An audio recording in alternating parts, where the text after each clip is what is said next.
Welcome back to emulating RISC-V in a high-level language. Last time we talked a lot about jumps and branches, that is, transfers of control from to and from different parts of a program. And we discussed the instruction JAL, which stands for jump and link. And I made a little hand-waving explanation of what the link part is.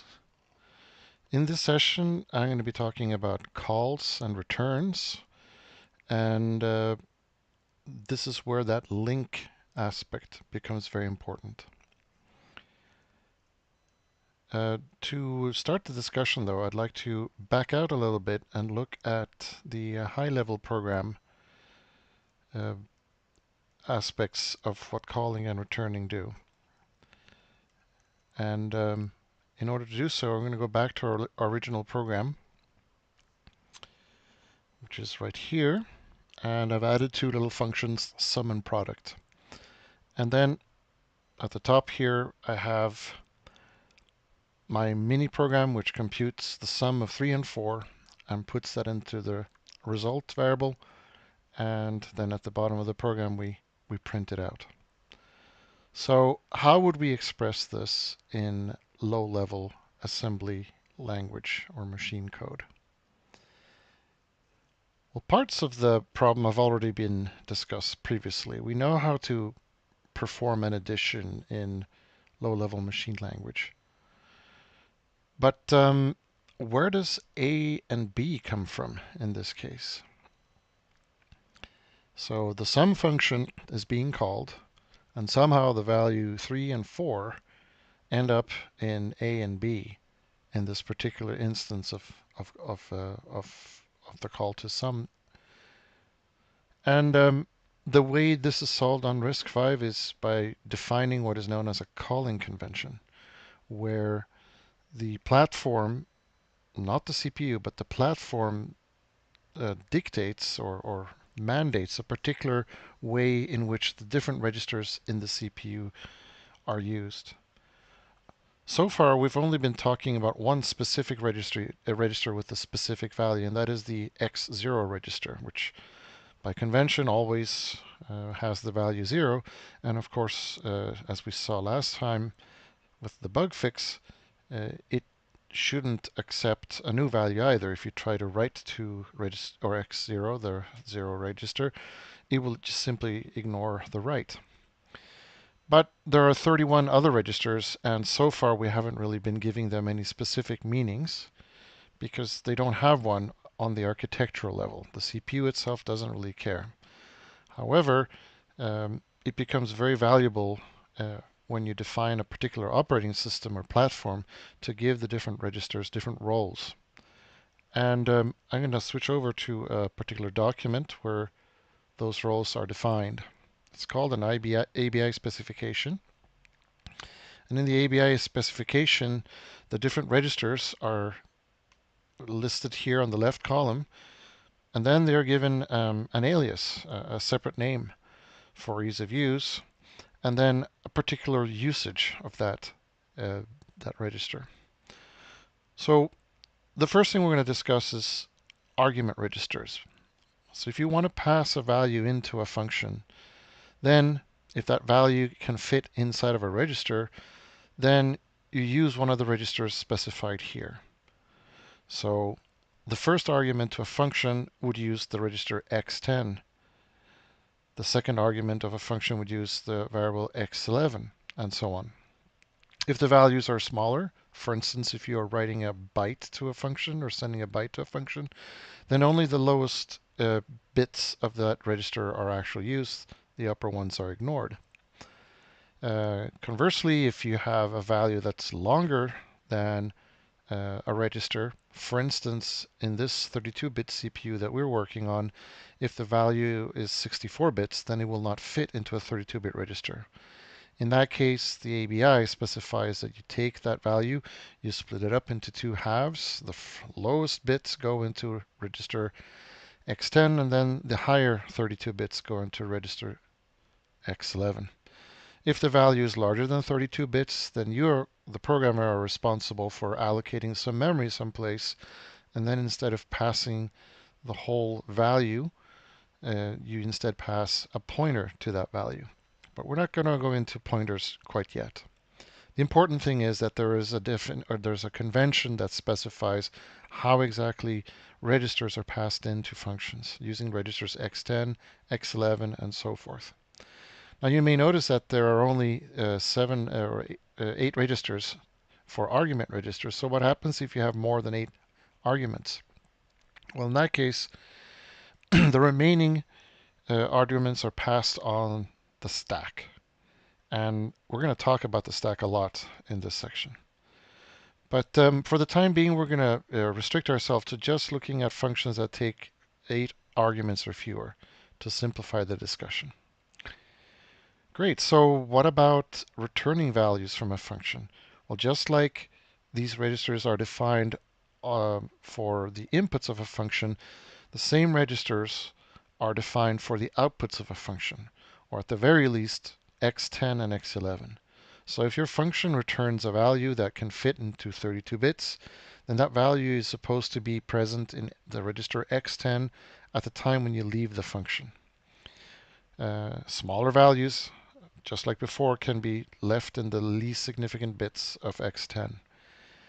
Conversely, for longer values that are up to 64 bits large, you, the programmer, are responsible for breaking them up into 2 halves and then putting the least significant half in x10 and the most significant part in x11. If you need to return larger objects than that, then your responsibility is to, instead of returning the value as multiple registers, you return a pointer to the value and then have another mechanism for actually providing the memory for the larger value. So so that takes care of the arguments. But then last time we talked about this link register that the JAL, the jump and link instruction, uses. And that could be any register, but the convention on the RISC-V ABI that we see on this document here specifies that if you are using the jump and link register and you wish to save the return address, that is the address of the instruction after the jump and link instruction, then you should use the register X1. And this is what we'll be doing in our coding. So if we want to make a function call or a call to a subroutine, we will use the jump and link instruction, but then we also have to specify in the jump and link instruction that we want the return address, the next address, to be stored in X1. So let's start writing some assembler code for this and see how far we can get.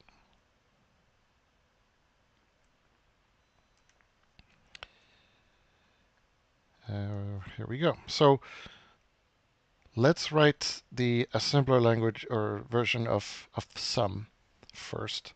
So we'll create an assembler.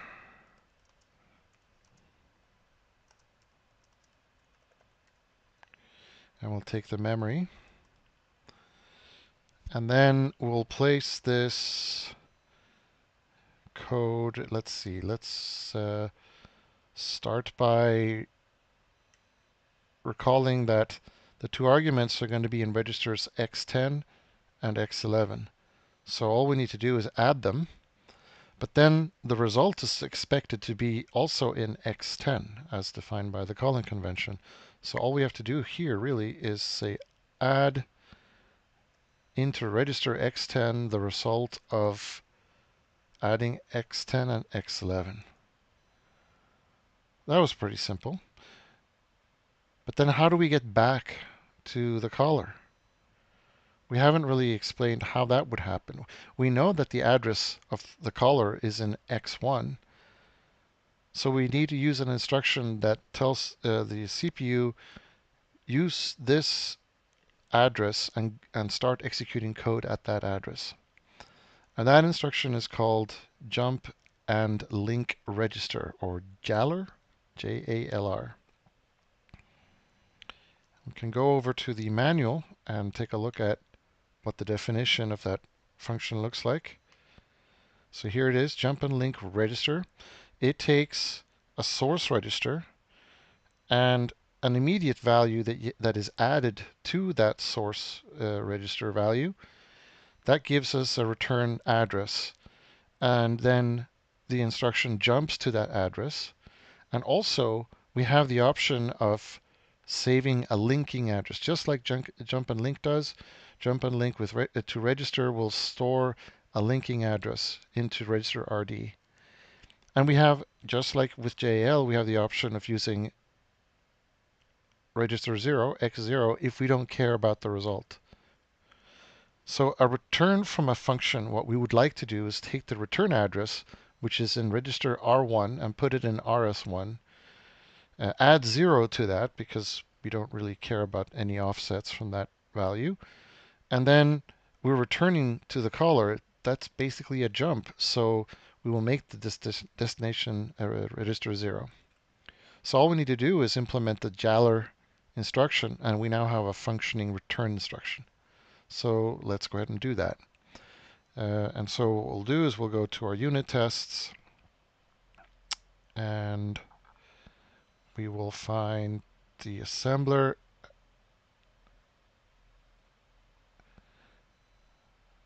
Oh, looks like we're having a bit of problem here. Let's go here then.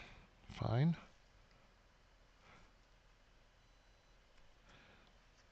So let's implement the jump and link.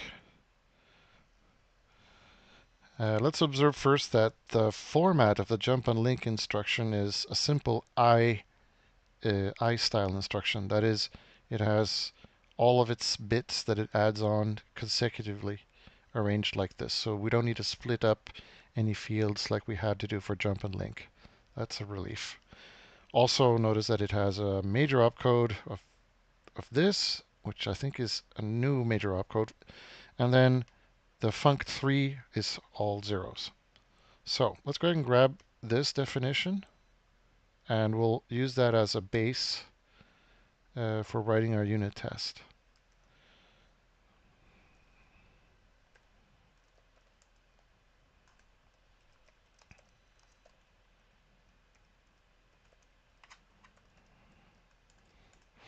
So, realm test.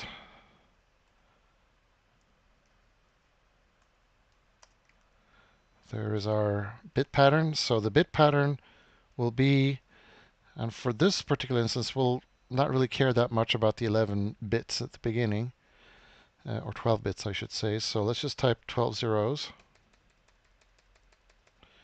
And then we're going to use register 1 for returning, the 3 zeros for func3.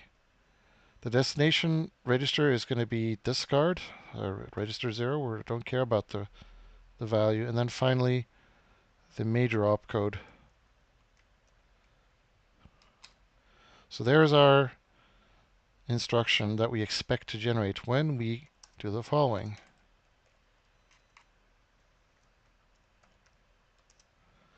And so our destination is going to be discard, our source is going to be register 1, and the source 2 is 0. And certainly we could make this more complex, but we have high confidence that the I type instructions are being assembled correctly, so I'm not going to bother making this a complicated constant for the time being. Okay. So we're going to run all of our unit tests now. And we're expecting a failure because we haven't implemented them yet. Oh, we have a spurious parenthesis there as well. Let's clean that up. All right, let's run this again. And there's our failure. We don't know what JALR is. So let's implement JALR. And I'll put it in alphabetical order, just like the other ones. And in this case, it's an ASM I. And we're going to use the major opcode, Oops, what happened there? Scroll to the end of the function. Okay, I'll just go back there and grab it. It's even selected. All we have to do is copy. Then we paste it in. Guess that copy didn't work. Copy. And then the destination register, and then the source register, and again, I am annoyed by the names of these parameters of this function. They really should be called operand 1, operand 2, and operand 3. I'm still not going to refactor them, but this is something that we do need to address. So here's as am I. Oh, we also need to specify the minor, the 3-bit funct code. So that was 3 zeros. So there's our jump and link return. So let's run that test now and see whether it passes. It does. So now we need to emulate this. So jump and link, let's see here. We need to go to the emulator tests. How do we test this? Well, jump and link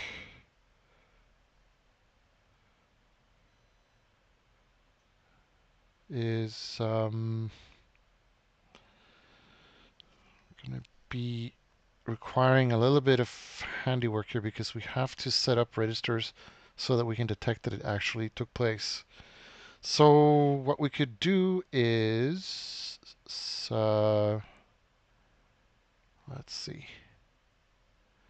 let's do the following.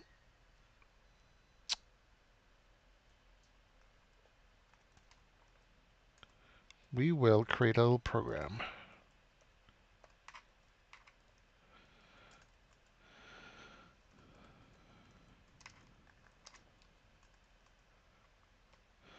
So what we'll do is we will set up the register values. So how did we do that before? We said emu.registers. So we'll say emu.writeRegister registers. So let's use register 1, and let's give it the address of 42. Let's give it the address of 8. So the value in register 1 will have 8, will be 8, and that is the address of a particular instruction that we're going to create. So now what we're going to do is assemble the following instruction. We're going to set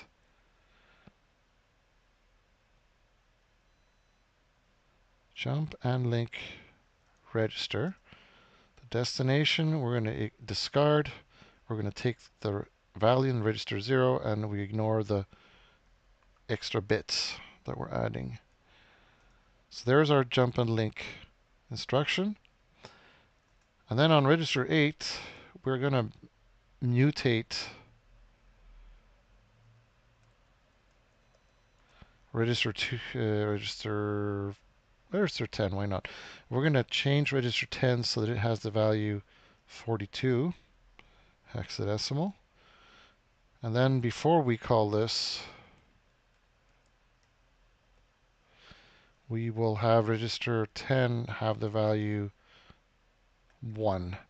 And so if we for some reason cannot jump and link, we'll end up in this instruction and we'll be stomping over the value of register 10. So our expectation is that when we reach here, we'll copy the value of register 10 into register 11, say.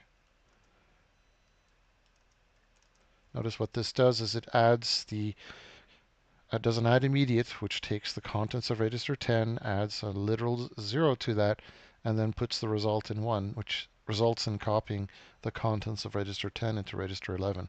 So at the end of our test, then we should be able to confirm that register 11 has the value 1 and not 42.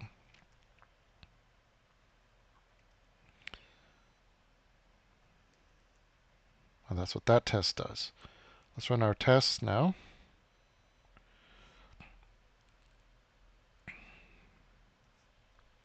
And it fails because we haven't defined this new major opcode. So now we have to do that. 110011. So let's put it right here.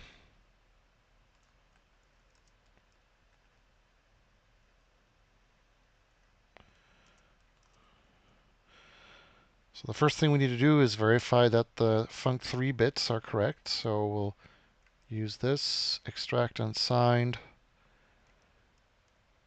to extract the 3 bits, and then we'll switch on the func3.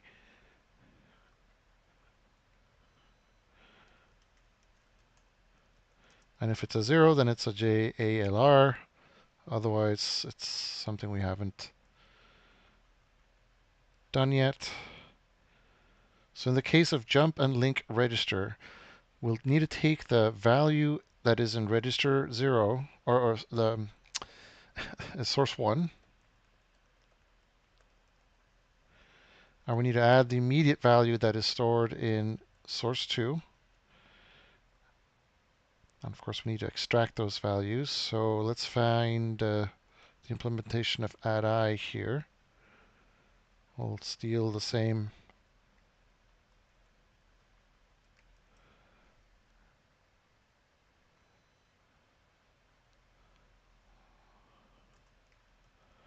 There we go.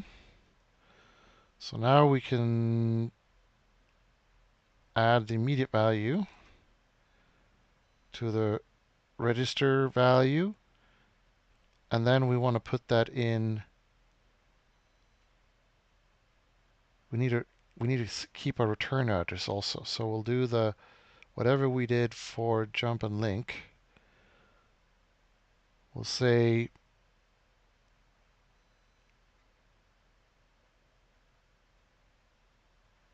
we'll just copy it actually. We'll just copy the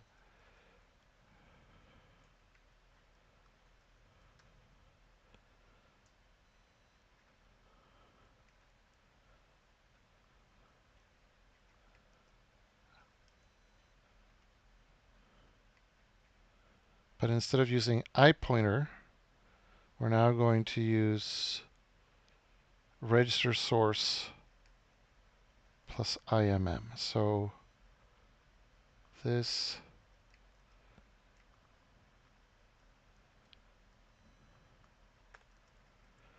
is what we need to do.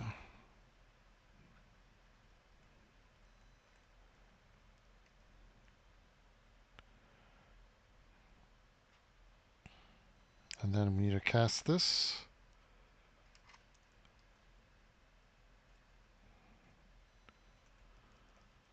So let's review. What we do is we say, take the IPTR next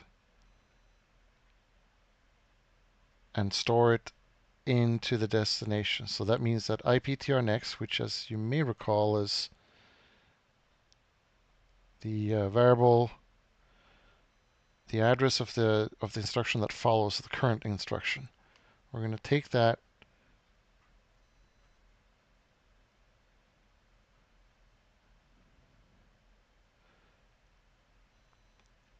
and store it in the destination register, which if it happens to be 0 will be discarded, but otherwise it will get stored.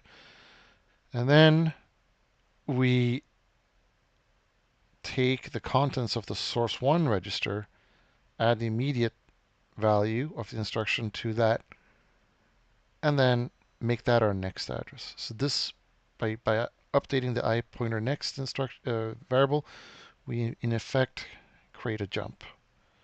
So let's see if we can run this test successfully. Oh, we need a break statement there.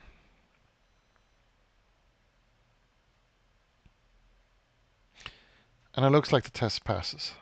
Nice. But now as I was writing this code, I noticed a bug, and we probably need to be sensitive to that bug.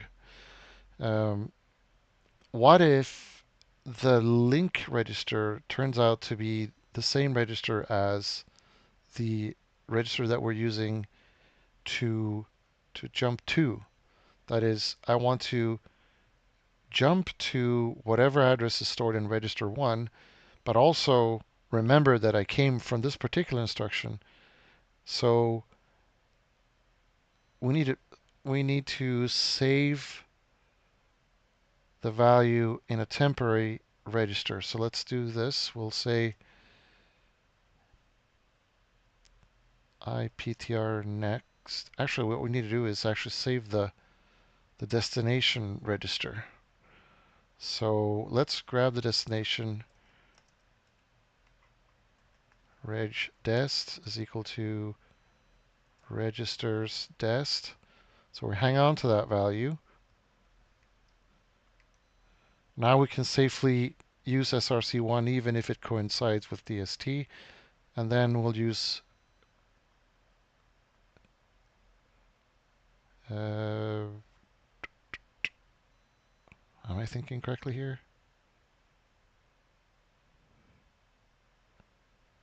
Yes. In fact, we don't need this. We just need to make sure that we are... No. We need to keep...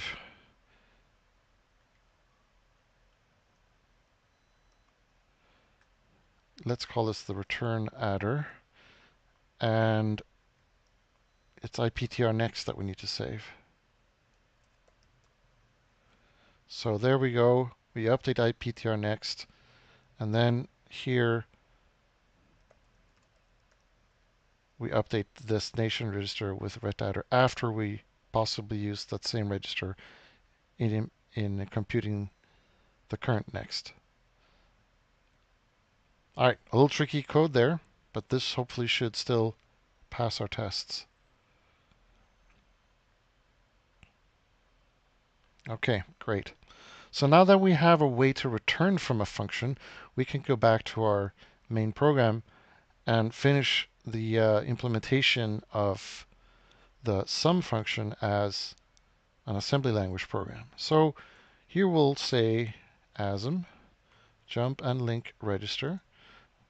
We'll discard the return value. We don't care about the result of the jump and link register, but we are going to be using whatever is stored in register 1 because we are now following the convention that register 1 contains the return address of the calling function. So this is the new version of sum. Let's write a little comment here. Sum. So now the main program, which I'll put over here, is going to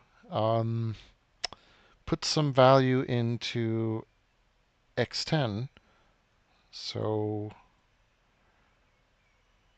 we'll use add I for that, and we'll say x10 gets the value of register 0 added to 3. So 3 plus 0 becomes the value that gets stored in register 10. And then similarly for register 11. Now we need to call jump and link to, well, first of all, we have to tell the assembler where we want the linking address, the return address, to be stored. So now we use our register 1 to say, store the return address there, please. And then we will specify the destination, which we don't know yet. We don't know the address or the relative displacement of the function. We haven't computed that, so we'll just write sum for the time being. But that's going to give us an error that we'll fix later. So after we've called, though, we need to somehow stop execution because otherwise we're going to be running straight into this function sum again, and that's not what we want. We don't have a way to stop the emulator yet. That's a topic for another session. So for the time being, we're just going to jump around the function. So this will become a jump and link where we store the return value 0. We don't care about returning in this case. But then we have some location we call exit, which is where we want to go. And exit is going to be here.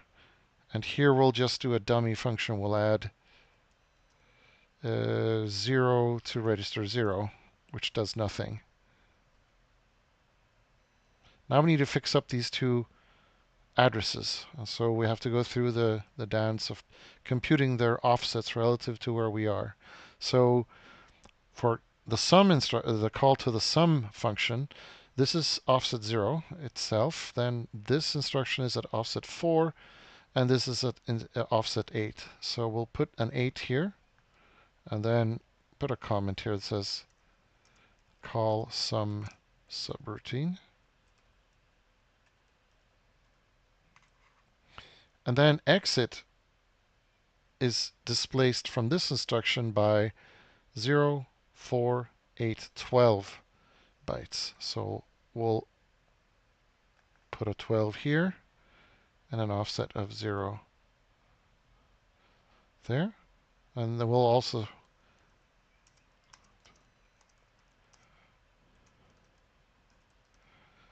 and then finally here, there's our exit. So if we've done everything correctly, then this will take the immediate value 3 and add it to the contents of register 0, giving us a 3 that gets put into register 10, the argument register, the first argument register. And then we'll do the same thing and store a 4 into the second argument register, x11. Then we're going to jump and link to the code that's located 8 bytes ahead of us, which is this instruction here, the first instruction of sum. And we also want to save the return address to the following instruction in register 1. Now we're inside of sum. Here we add register 10 and register 11. The result is stored in register 10. And then we're going to jump and link back out to the destination that was stored by this jump and link instruction here.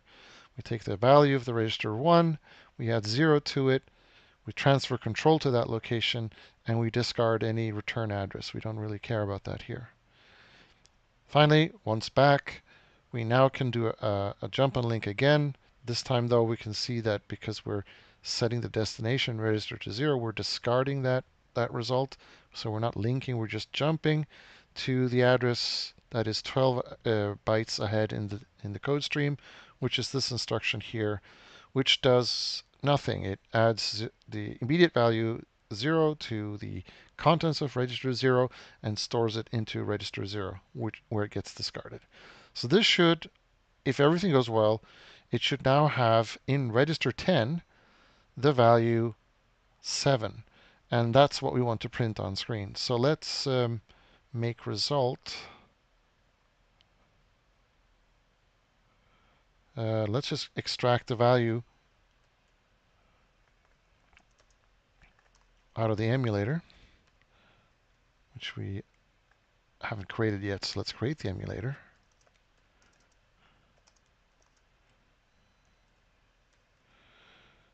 And we give it a memory. And then the emulator will execute. And at the end, the result should be in the X10 register. So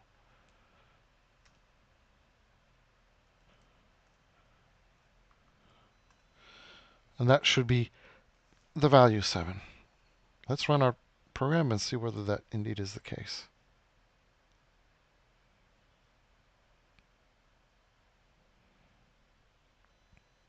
Voila. So our program works. So we've just done a very simple, or executed a call to a very simple procedure which computes an addition and then returns. And that's great. But the situation becomes more complex when you want to build more complicated instructions. For instance, let's suppose that we wanted to compute a more complex function, So we wanted to, for instance, take the result from the sum, and then we want to use that as a building block in another function. So suppose I had a bigger function called calc. Let's call calc, and calc takes, again, two arguments, a and b. And what calc does is it says, it first computes a subresult, which is the sum of a and b, and then it computes the difference of, well, let's keep it simple. We will compute the sum of a and 2, for instance.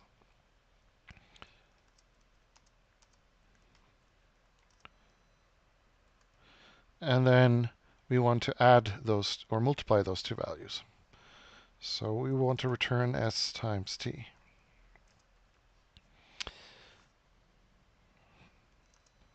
So how we write this in our assembly language? In our assembly language? Well, let's attack the problem by working with the body of calc first. So we'll scratch the code that we wrote previously.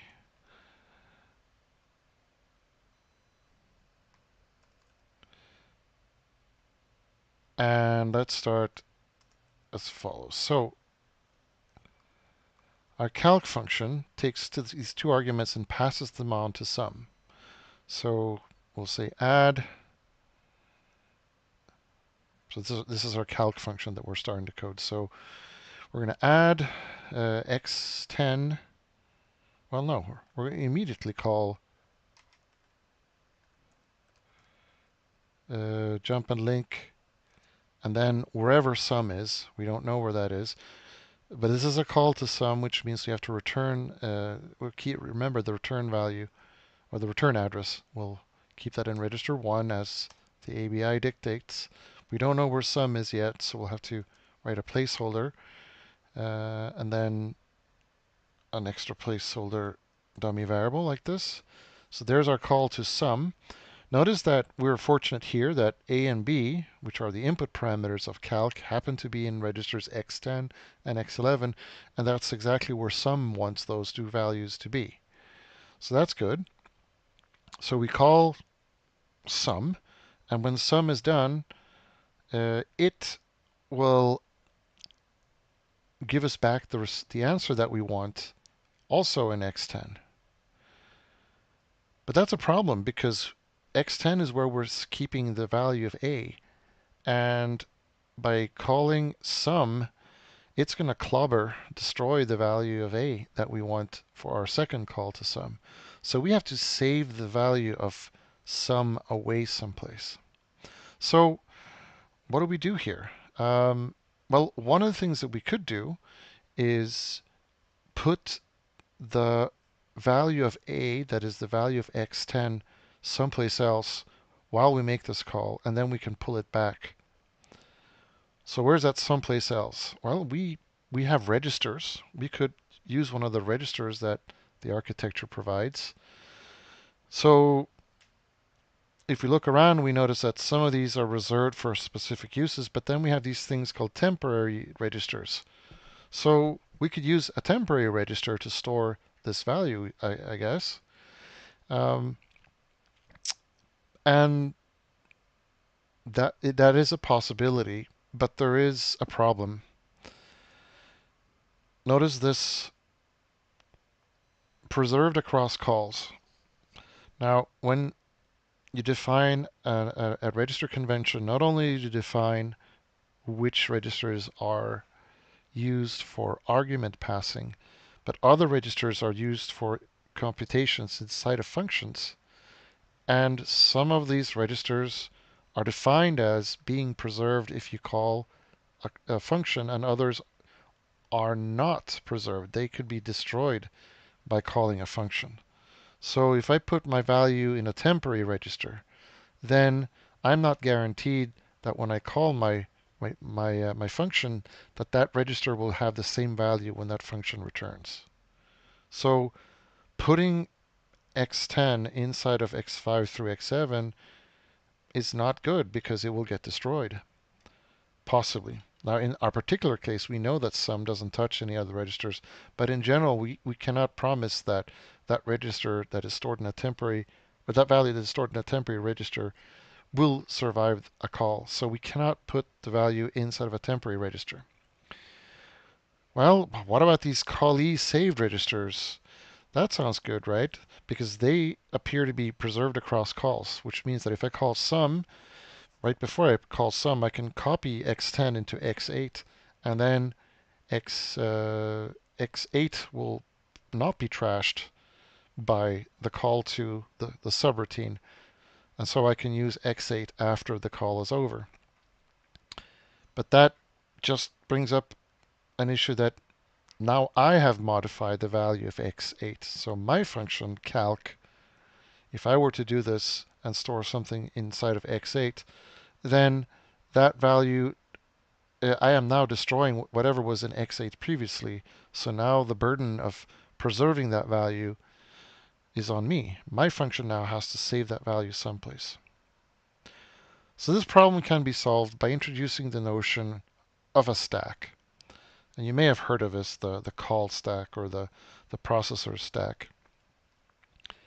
What it is simply this. It's an area of memory that we set aside for the purpose of saving temporary variables. When we want a quick and easy way to store them, and when their lifetime of these variables is such that it begins at the entry of the function and ends by the end or return of the function. So in this case, what we would like to do is take the value of a, which comes into this function, and we need to store it away in this special area of memory. And then at the end of the function, that special area of memory is just discarded for us. We don't have to do any special cleanup. So how does this look like? Well, in order to implement a stack, all such processor architectures will have something called a stack pointer, which is a register that is used for the purpose of managing the stack area. And what it typically the value of the stack pointer is the memory address of the most recently stored value on the stack. On some architectures, that register is a fixed register. For instance, on the Intel x86, that register is called SP or RSP or ESP, depending on how many bits you're operating on. But on RISC-V, it's a convention. It's just an agreement that is made by all software that we're going to be using register X2 for the purposes of managing the stack pointer. So what does this look like? Now, X2 is a register just like any other, but the contents of the register are pointing to a region in memory where data is stored. So I'm going to draw a little ASCII diagram to indicate what that would look like.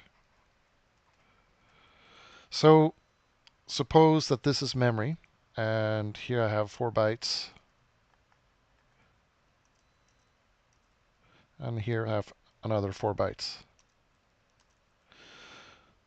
Now, when my function is entered, suppose that the address of this chunk of bytes is hexadecimal 100, say. So the address of this instruction, or this byte here, should be 104 hexadecimal. Now suppose I said that x2 is equal to 104. That means that x2 is referring to these 4 bytes here. Now what I could do when I enter my function calc is I could say, well, let's decrease x2 by 4. So let's decrement it so that it now has the value 100 or 100 hexadecimal. Now it's referring to this chunk of memory. I could now write whatever is inside of the X8 register. Or even better, we could just save the value of A, which is an X10. So if X10 now contains 3 or whatever, then that 3 would be written in this stack memory location. As long as I make space by subtracting 4 bytes from X2. You may wonder, why am I subtracting 4? Why couldn't we store the value over here after?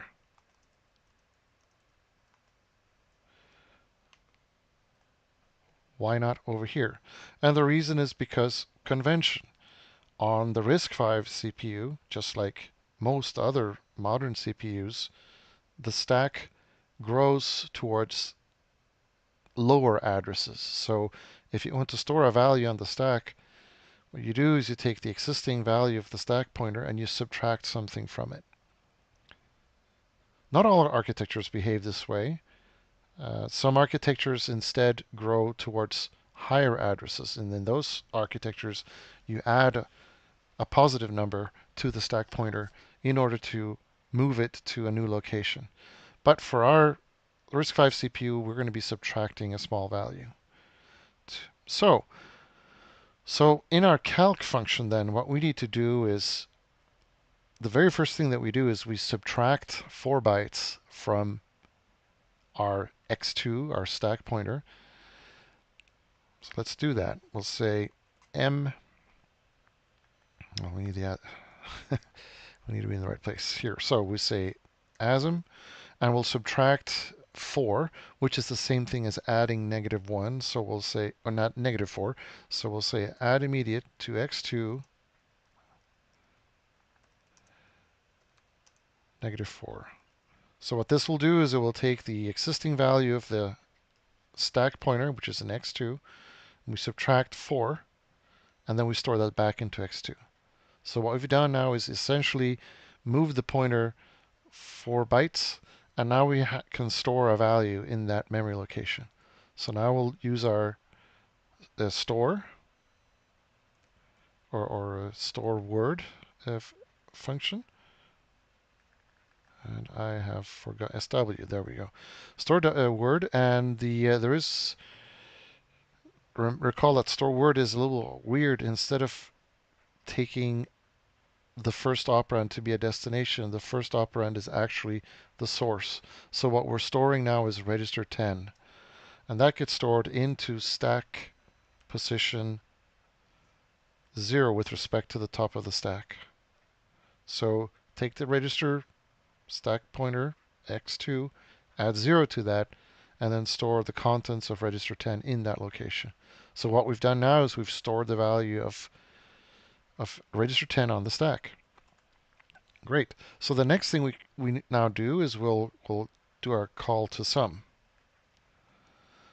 Great. Now the result of the sum is going to be stored in S10 or X10. But now we need to take X10, the one that we stored away previously in this store instruction, and use it for our next call. But what do we do with the one that we got back from sum? That needs to be stored somewhere as well. So we need to allocate some more memory.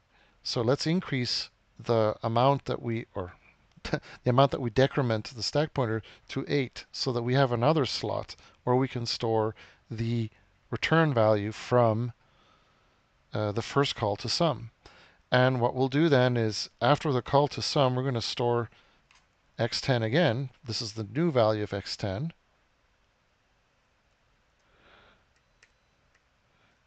And we're going to store it at offset 4 from the stack pointer. So 2 is the x2, the stack pointer, and 4 is the offset from the stack pointer. So if you look at it figuratively, the first 4 bytes that we have in our stack frame, those 4 bytes are used to store the original value of x10. Those are those 4 bytes. And then the second 4 bytes over here, we are storing the value that came back from the first call of sum, which we're calling S in our C# code. Great. So now that we've done this, now we need to move the value that we previously stored in S10 back into register 10. So this store that we did here is now going to be turned into a load. We're going to load a word into register 10 from the stack pointer added with 0. And then for the second register, R11, we need to send a literal 2. So that one will be done by doing an add immediate register 11, start with register 0, and add a literal 2. So again, we take the contents of register 0, which is always 0, add a 2 to that, which gives us the number 2, and now we put that in register 11. And then we do another call.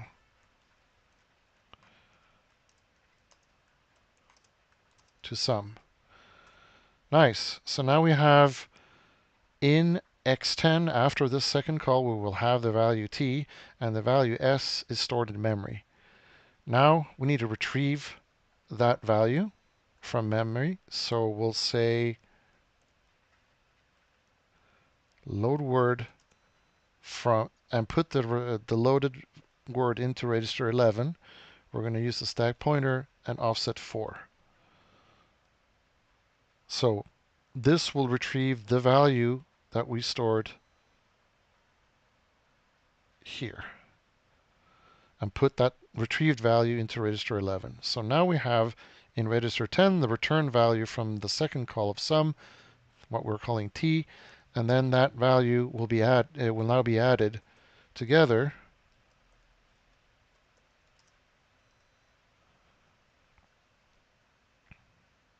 and want the result to be put in register 10 because that's where the return value of the function is supposed to go.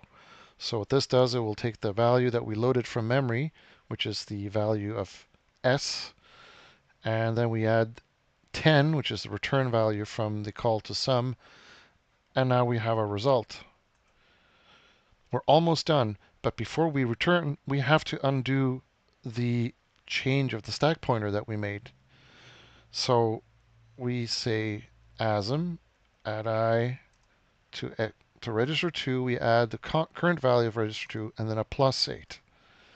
So what this will do is it will undo the change that we did here to the stack pointer, and now the stack pointer is now pointing back to where it started.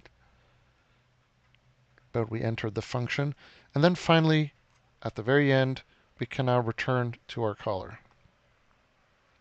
So jump and link register, discard the result, use the value in register 1, and we don't add any extra offset to that. So here is our first cut of the rewritten calc function. But there's another problem.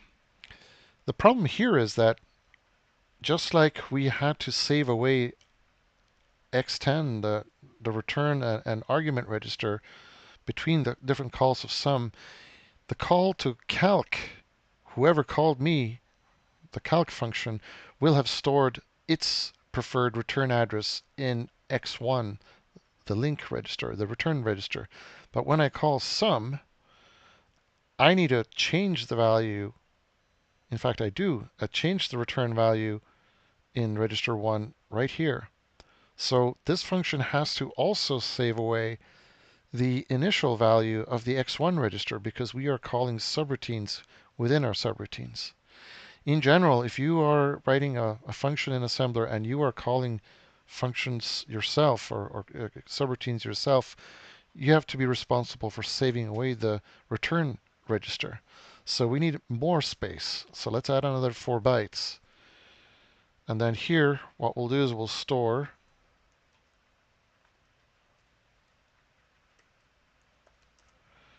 the contents of register 1 now into the stack pointer location +8. So now we have the first location is the temporary storage of x10 that we store here because we need to hang on to our argument registers. The second slot is for storing the result of the first call to sum, because the X10 register is being used very heavily. And then finally, the third slot is going to be used to store the return address of the caller to the function calc.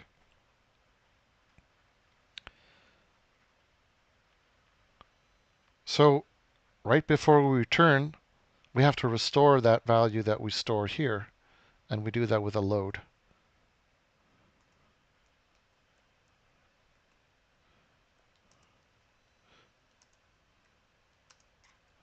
So this is the opposite of storing the word in register 1. It instead loads the word at the same address, stack pointer plus 8, into register 1. And then we can safely jump to that address.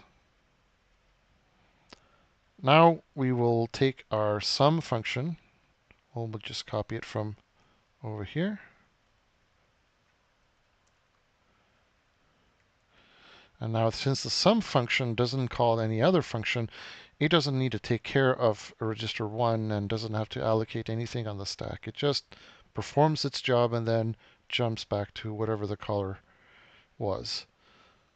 So now we need to compute the relative location of sum with respect to these two calling functions. So from this call, it is 4, 8, 12, 16, 20, 24, 28, 32, 36, 40 bytes away.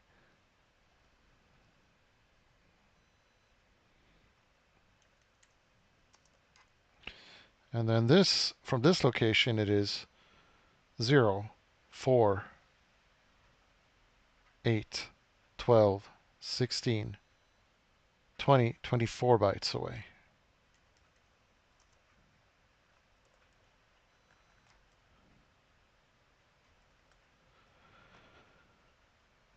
So, if we've done everything right, this should return what? The sum of A and B, we're going to call this as 3 and 4, so that will give us 7.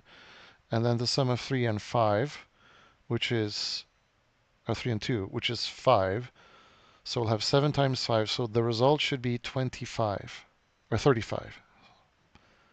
So let's now try to emulate this.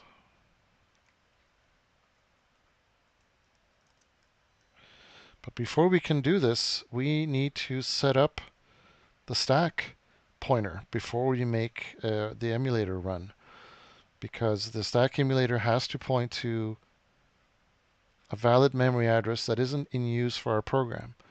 So what we could do is reserve the top area, the higher indices of this array to be the stack location. So let's do that. Let's initialize the stack pointer.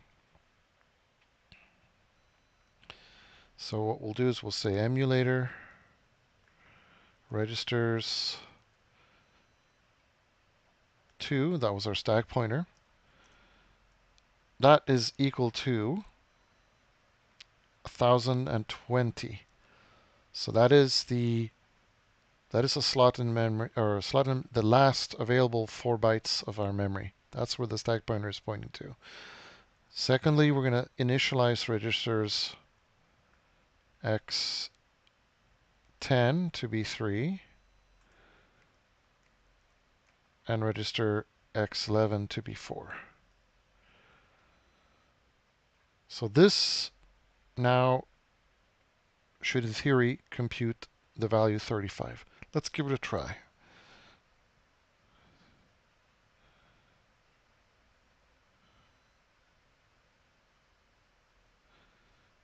Oh, we blew up. So we're trying to read from an invalid address. Let's see what that is. Ooh, that of course is a problem. So what happened? What happened? What were we doing when this was happening? We were executing which function? So let's see, we are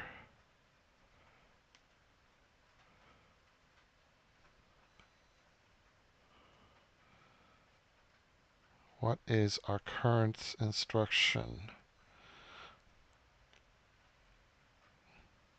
I think we keep it in, oh, this is memory class. Where's our emulator?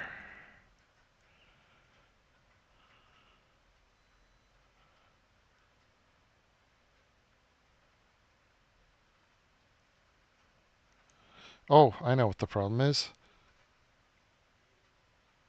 I think that we need to make sure that we adjust. Well, there's two problems. Here, when we adjust the stack pointer by 12,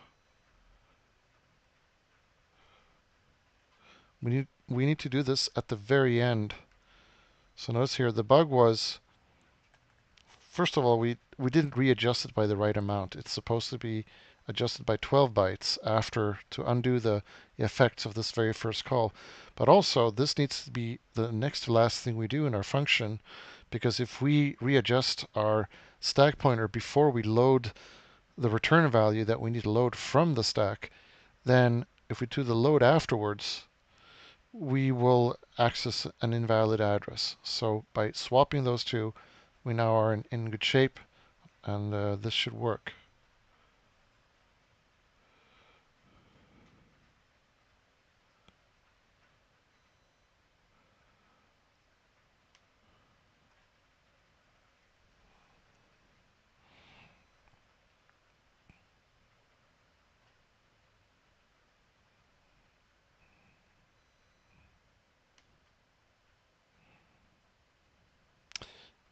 So we have another issue. We're not returning from emulator. Our emulator is stuck. So we need to debug this. And in order to do that, we're going to make our life a little easier by doing what's called as tracing. We want to trace what instructions the emulator is executing, and also which address it is located at. So let's go to the emulator and add a function that tells us what instruction it's about to execute. So we'll say console write line. For the time being, let's just get the address that we're executing at and the instruction that we're executing. So this will be iPointer, and then convert to string, uinsert, min binary, pad right,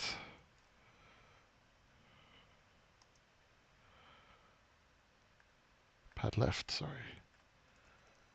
032.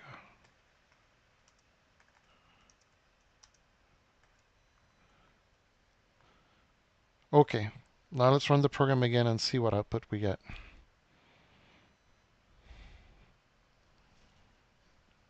Okay, so how do we interpret this output? Well, let's stop it because it's looping infinitely. Please stop. Have you stopped?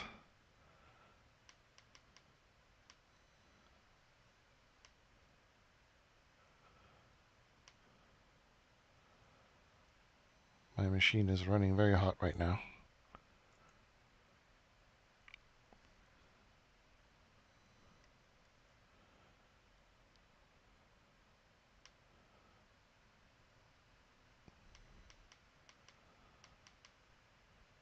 Oops. There, we finally stopped it. And I closed it. Well, let's try that again, but this time let's add another safeguard. Let's make sure that if we haven't stopped after executing 200 instructions, then we should just stop the emulator. Let's keep that as a safety feature.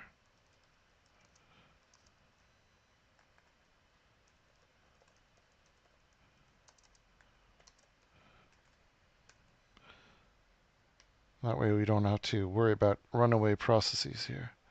So when we create the exec function, we will say if we'll increment the instance executed, and if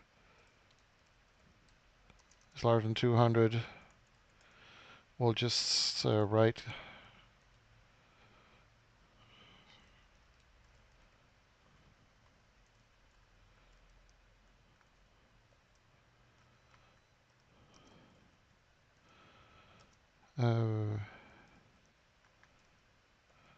like this, and then return out of this function. So that will stop this brutally. Let's now try this again.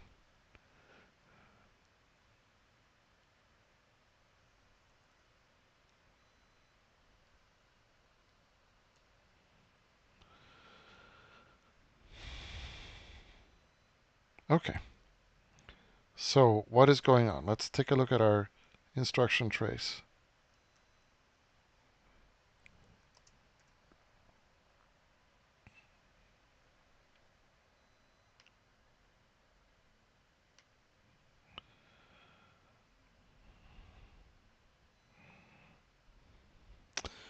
So here we see how we start at address 0, 4, C, 8C. So that's 4 instructions. Let's compare that to our program.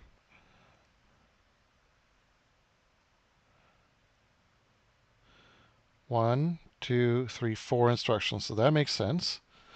And then we jump and link to whatever is at address 3, 4. So what is at address 3, 4? And here we have to start doing tedious numbering to troubleshoot this. What we'll do is we'll group these instructions in clusters of 4. That will make it easier to keep track of them. So here's the first group of 4. Here's the second group of 4. Here's the third group of 4. So this is address 0 hexadecimal. This is address 10, 20, 30, 34. So this is correct. We're going to address 34 and then 38, which is the jump and link. And then jump and link. Oops.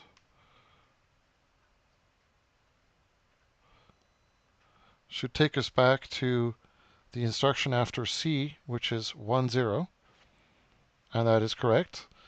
And then we have another jump and link at call at 1C.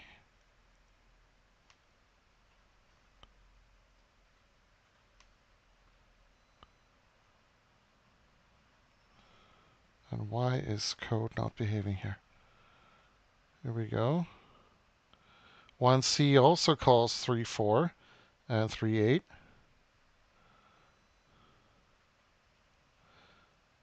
And then, I think I know what it is. So we wrote our call function beautifully, but the problem is that call returns to its caller, and we haven't really called, we don't really have a caller. It's the emulator itself. So what we really need to do here, instead of doing this jump and link return, what we need to do is emit, what do we do here? We'll have to create a stop function. Let's just use invalid. We don't have an invalid instruction yet, so let's define one. And this should cause the emulator to just stop. And recall that we still have no way of stopping a program yet. We need to define that. So this is our revised version. Let's see if we can cause the emulator to stop.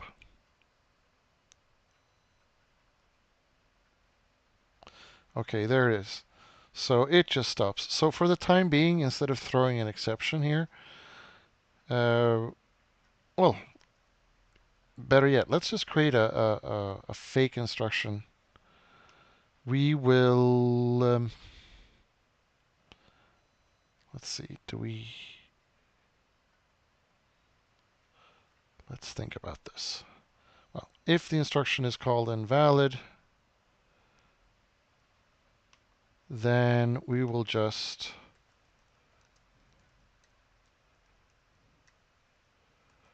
write all zeros. And we've done that.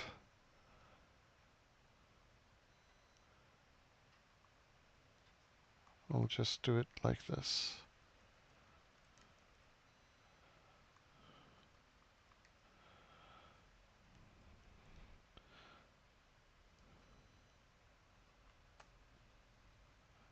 That will cause our emulator to stop,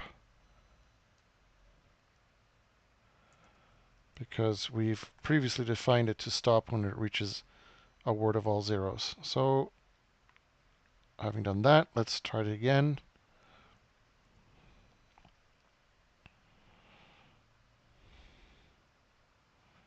Okay, so this time it did stop without breaking or crashing, but the result is not what we expected. So let's see what's going on here.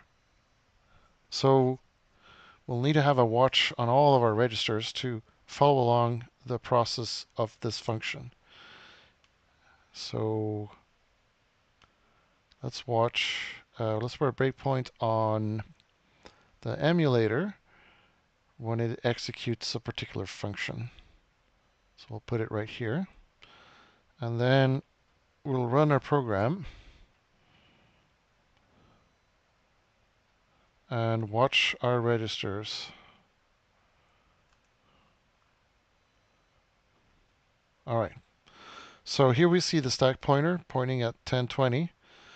X1, the return address is 0. It's completely uninitialized.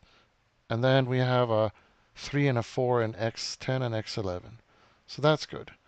So what we're going to do now is we're going to adjust the stack pointer. So we're expecting now the stack pointer to be decremented by 12. Indeed, it was just decremented by 12. The next instruction was going to be storing the link register. So there are going to be two stores now. Let's go back to our main program to see what it does. It stores the contents of register 1 and the contents of register 10 to two separate locations. So we'll do those two stores, boom and boom. And then we're going to now call our function with the values 3 and 4. And we expect after that call that register 10 should have the sum, that is 7. So let's see if that actually happens. So here he is. We're going to do the sum now. There's our sum, and now we return to the caller. And register 10 now has a value 7. So the next thing that we want to do now here at this point is save this return value. And we're supposed to be, after that call, we're supposed to store it at offset 4. Okay, so let's perform the store. Let's verify that the store is doing the right thing. Here's our store word. We're going to take the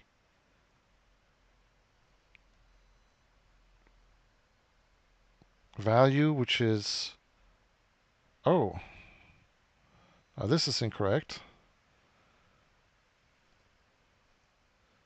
We're storing as 0. That's not the correct value. We want to store the 7 that we got back from the caller. So what is DST in our caller? Oops. Let's find out. DST is 4. That's not right. DST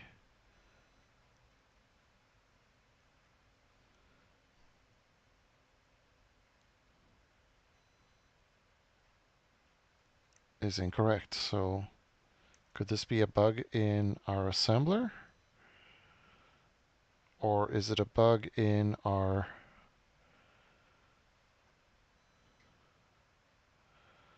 emulator? So here we are, nicely taking destination, source 1, and source 2. In all three cases, they're correct.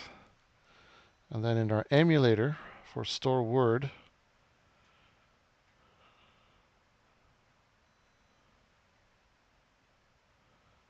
are we decoding the correct field for the bit field destination? 7.5 for store word. I think we did a good job of this previously. Let's double check though. So store word, the destination register is at 7 followed by 5 bits. So that is correct. So where is that 4 coming from? Let's see here. Well, there it is. That's the 4 that we're getting. So that is the problem. Our assembler is not assembling the right thing. So let's take a look at the assembler. So destination,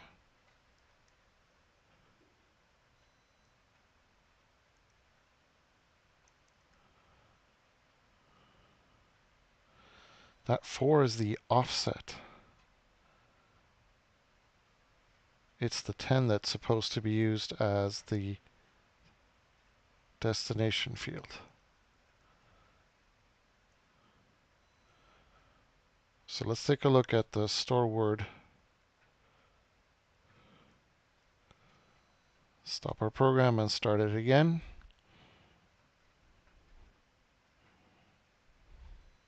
This is our first store. In the first store case, we are storing the contents of register 1 into the stack pointer x2 added with 8. So the destination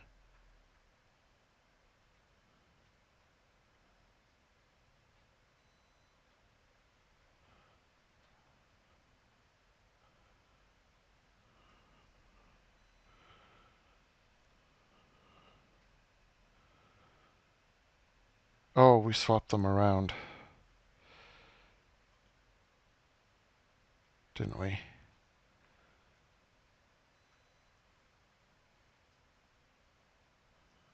Yeah, this gets tricky.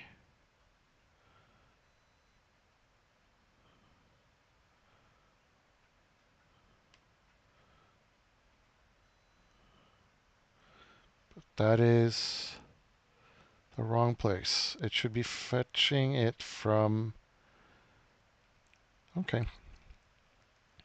So let's go back to our emulator. Our emulator is doing the wrong thing for store word on all the other stores.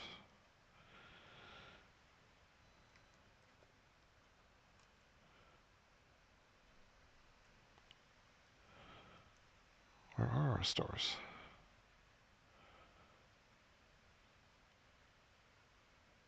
Here, store byte, store word. DST is the wrong field. We should be fetching it from RS2.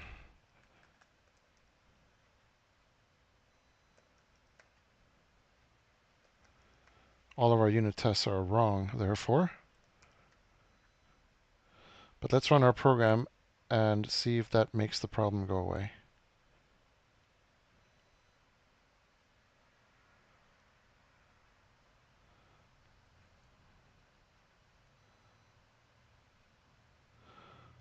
So now we will emulate 4 instructions. 1, 2, 3, 4. We compute the addition. We return to our caller. And now we're going to do a store. Let's see what we stored this time.